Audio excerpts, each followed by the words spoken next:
Est-ce qu'on peut finalement en finir avec les fameux nids de poules? La grande question qu'on se pose. Ouais. Il y a des entreprises qui ont développé un produit, un asphalte qui est, oui, plus coûteux, mais qui serait plus durable. Oui, on parle de produits quasi permanents là, qui pourraient durer sur plusieurs années. On va voir tout de suite un exemple. Dans le fond, il y a un endroit où l'entreprise Paftec, qui est une entreprise de l'essai dans Montérégie, qui est allée colmater ce nid de poule géant-là il y a 3 ans exactement, au printemps 2023.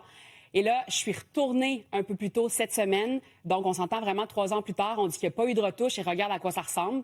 Le sol est vraiment intact. Donc là, on s'entend on est dans un stationnement, mais il y a quand même plusieurs véhicules qui ont passé là-dessus et ça n'a vraiment pas changé. Il y a différents endroits qui l'utilisent de manière sporadique. C'est surtout des lieux privés, pour l'instant, qui vont utiliser ce produit-là parce qu'il est plus coûteux, comme les galeries de Saint-Hyacinthe, galeries de Joliette. Il y a aussi le 10-30. Il y a quelques endroits, des arrondissements, entre autres, puis la Ville de Laval aussi qui va l'utiliser. La Ville de Laval, on a commencé à faire des tests, puis on dit déjà que c'est prometteur, que c'est quand même positif. On l'a utilisé dans un des secteurs de la ville. Il y a l'arrondissement Ville-Marie aussi qui l'a utilisé à un endroit précis. Puis, ça fonctionne. Là, pour dire que ça dure des années avec la machinerie, il va falloir encore une fois faire d'autres tests. Mais pour l'instant, puis j'ai assisté aussi à une démonstration en plein hiver cette semaine. Ça fonctionne vraiment bien. Parce qu'il y a l'autre chose qu'il faut dire aussi quand on parle de nid de poule. Souvent, il y a de l'asphalte chaud qu'on va utiliser pour colmater les trous. Il y a aussi de l'asphalte froid. L'asphalte froid, c'est beaucoup plus temporaire. L'asphalte chaud, on ne peut pas l'utiliser vraiment l'hiver parce qu'il y a des usines qui sont fermées, mais aussi parce que ça doit être utilisé quand il fait moins 10 ou plus. Donc, c'est vraiment plus complexe, mais le produit de Paftec, on dit vraiment que ça peut être utilisé 365 jours par année. On fait aussi des réparations au niveau des quartiers du 30. Quartier du 30 utilise notre produit depuis 4 ans.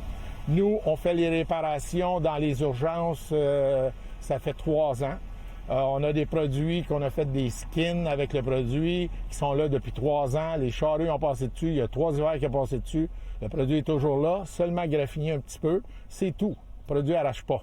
Et nous, on le fait une seule fois. Imaginez le coût, la maintenance, la sécurité des payeurs de taxes. Notre produit, vu qu'il est utilisé dans toutes les conditions, soit la neige, la glace, moins 20, plus 20, ça ne dérange pas. Et puis là, l'enjeu, puis tu l'as abordé il y a quelques instants, c'est vraiment le coût. C'est plus cher que de l'asphalte traditionnel. Ben oui, parce que si on a une solution miracle, pourquoi on ne l'utilise pas partout? Ben, tu le sais, Montréal, les villes doivent aller avec le plus bas soumissionnaire. C'est ce qu'à Laval, on me dit aussi.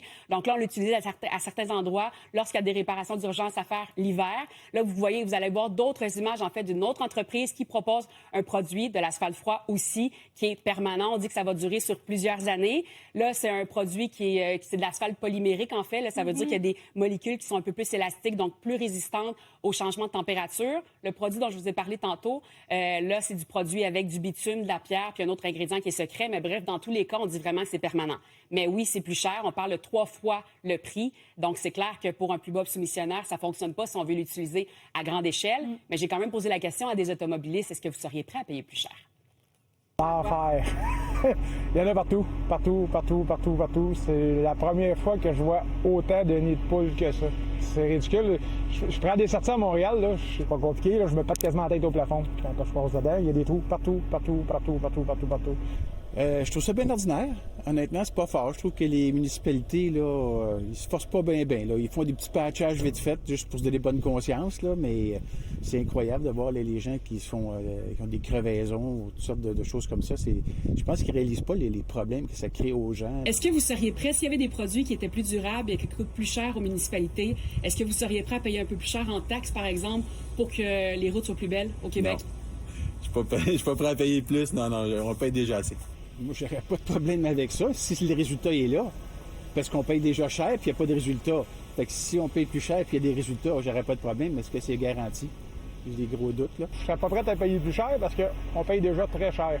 En partant, juste la taxe carbone qu'ils n'ont pas enlevée sur l'essence devrait servir à quelque chose dans ce genre-là, me semble. Bon, on est quand même un peu pognés, là. Dans le fond, nous aussi, on veut des plus belles routes, mais s'il faut payer plus cher, on n'est peut-être pas prêt à ce que les taxes augmentent. L'entreprise Paftec a demandé à rencontrer la Ville de Montréal pour utiliser le produit un peu partout sur l'île, parce que là, pour l'instant, il y a l'arrondissement de Ville-Marie qui l'utilise à certains endroits. Il y a l'île Bizarre aussi. On n'a pas eu de réponse encore de la Ville de Montréal. Marie-Laurence Delenay, journaliste à l'agence Comi, merci beaucoup pour ce reportage. Ça me fait plaisir. À bientôt. À bientôt.